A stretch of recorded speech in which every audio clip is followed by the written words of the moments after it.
These are 8 things I don't buy at the grocery store anymore. They're healthier and cheaper to make at home. Chocolate chunk Greek yogurt. This is 3 ingredients. It's so easy. We used to buy the little glass jars with the lids that you peel off that were like $1.50 to $2.25 a jar, depending on where you got it. And this is better for you and it's better tasting. So we use whole milk Greek yogurt. The only ingredient is cultured milk and the probiotics that are so great for our gut. Maple syrup, and I'm chopping up chocolate. You could also grate it like on a cheese grater. We like to do it this way because it kind of has little crunchies on the inside. I also add a pinch of salt. This is so good, and my son loves to have these as an after-school snack or part of breakfast. Blueberry chocolate chip banana bread. What I love about this banana bread is it's higher protein because it also has Greek yogurt, and it has more fiber because the only flour I use in this recipe is 100% whole wheat flour.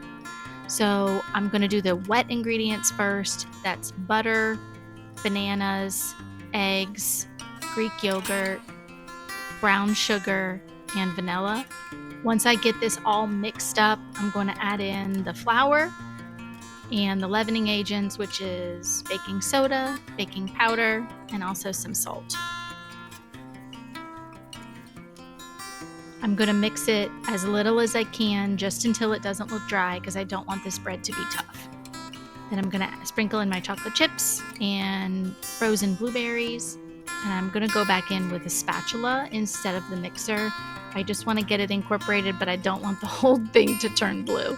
So I just mix it until it gets kind of swirly with the blueberries.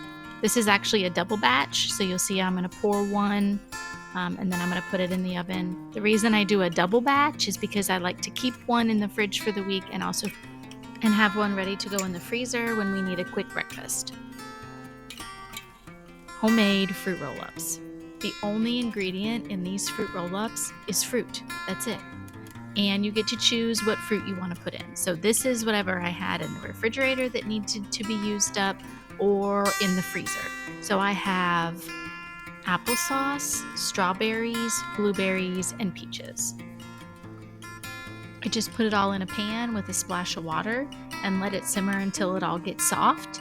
I blend it up, and when it's all blended perfectly smooth, I put it on a parchment lined sheet for my dehydrator. You could also use the lowest setting of your oven until there's no more moisture. A little bit sticky is fine, but you don't want it to be wet at all. Then you just cut it into strips and roll it up. Cheese biscuits. This is one of the first things I started experimenting with when I was trying to change over to things that were made at home versus bought at the store. I knew I didn't want to do the canned biscuits. I had looked at the ingredients and it's not what I wanted to give my family, so I started playing around with this recipe. These are drop biscuits, so there's no rolling and cutting. You'll mix it all together, scoop it into your pan, and bake it. So I'm putting in my dry ingredients and my seasonings. I'm doing melted butter, milk, and I'm going to stir it until it just doesn't look so dry. I don't want to mix it all the way. I don't want the biscuits to be tough. I'm going to add in my shredded cheese and just mix it until there's no more dry flour.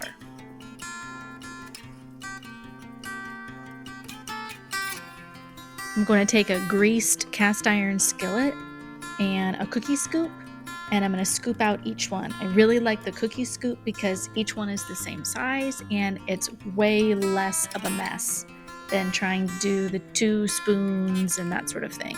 I top each one with a little more shredded cheese and a little more seasoning, and here they are. Morning electrolytes. It's so important to rehydrate your body in the morning with not just plain water, with something that brings back your electrolytes and the minerals that you've lost. So this is so much better than the packets because it's things that are natural, things that are good for your body. It's so inexpensive and so easy. It's literally filtered water, lemons, and a good quality salt. We use Redmond's real salt. So here I am, I'm out of lemons, so I'm cutting up some new ones. I usually use these for the week. And in my jar, I'm going to squeeze one big chunk of lemon. I'm going to put in a big pinch of salt, and I'm going to mix it up really good. I try to drink this in the morning before anything else. Homemade kettle corn. This is one of my favorite recipes to make. It is so easy, so inexpensive. I don't buy it at the grocery store anymore. I don't even buy it at farmers markets anymore because I know I can make it at home. So I make mine in a whirly pop. It's just a pot with a lid and a spinner at the bottom.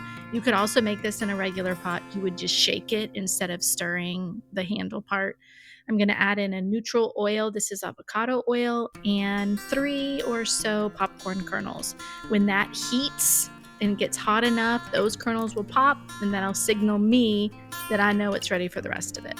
So while that's heating, I put some popcorn kernels, sugar, and a pinch of salt in a little bowl. When they pop, I add it in, close it up, and stir it up. This is it all done, ready to go.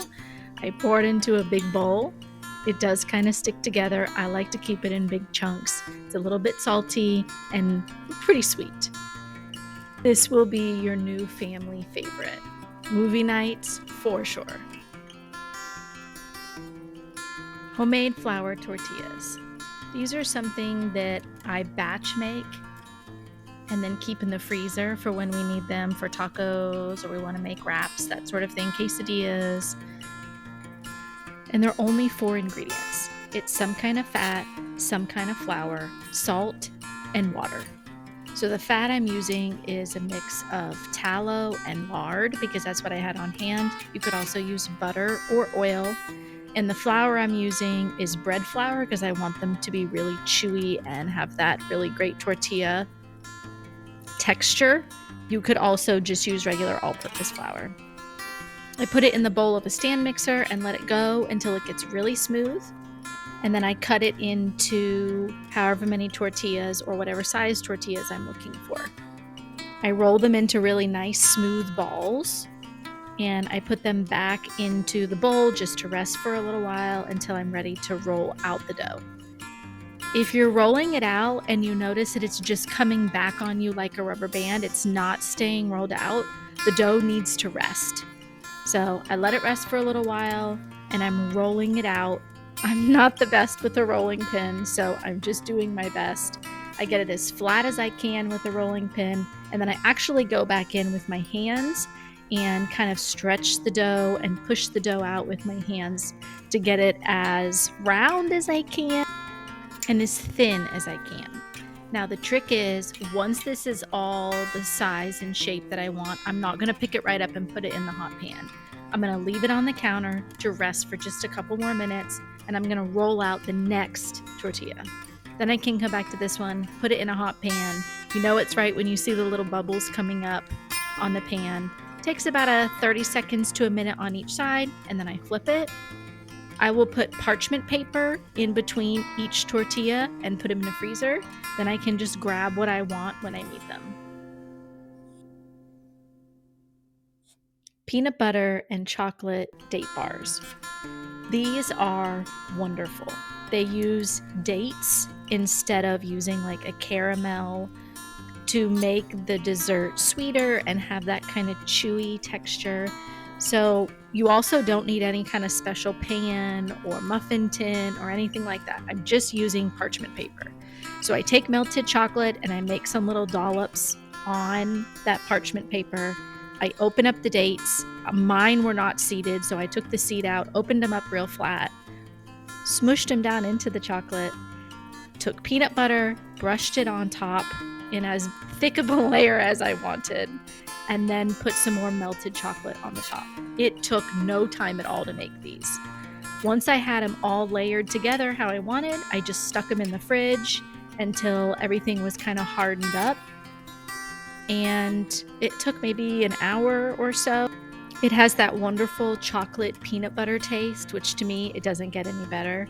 And then that sweet, chewy date that's in the middle that is so good for you. So much better than like a traditional caramel sauce. I absolutely will be making these again. I can feel really good about giving this to my family.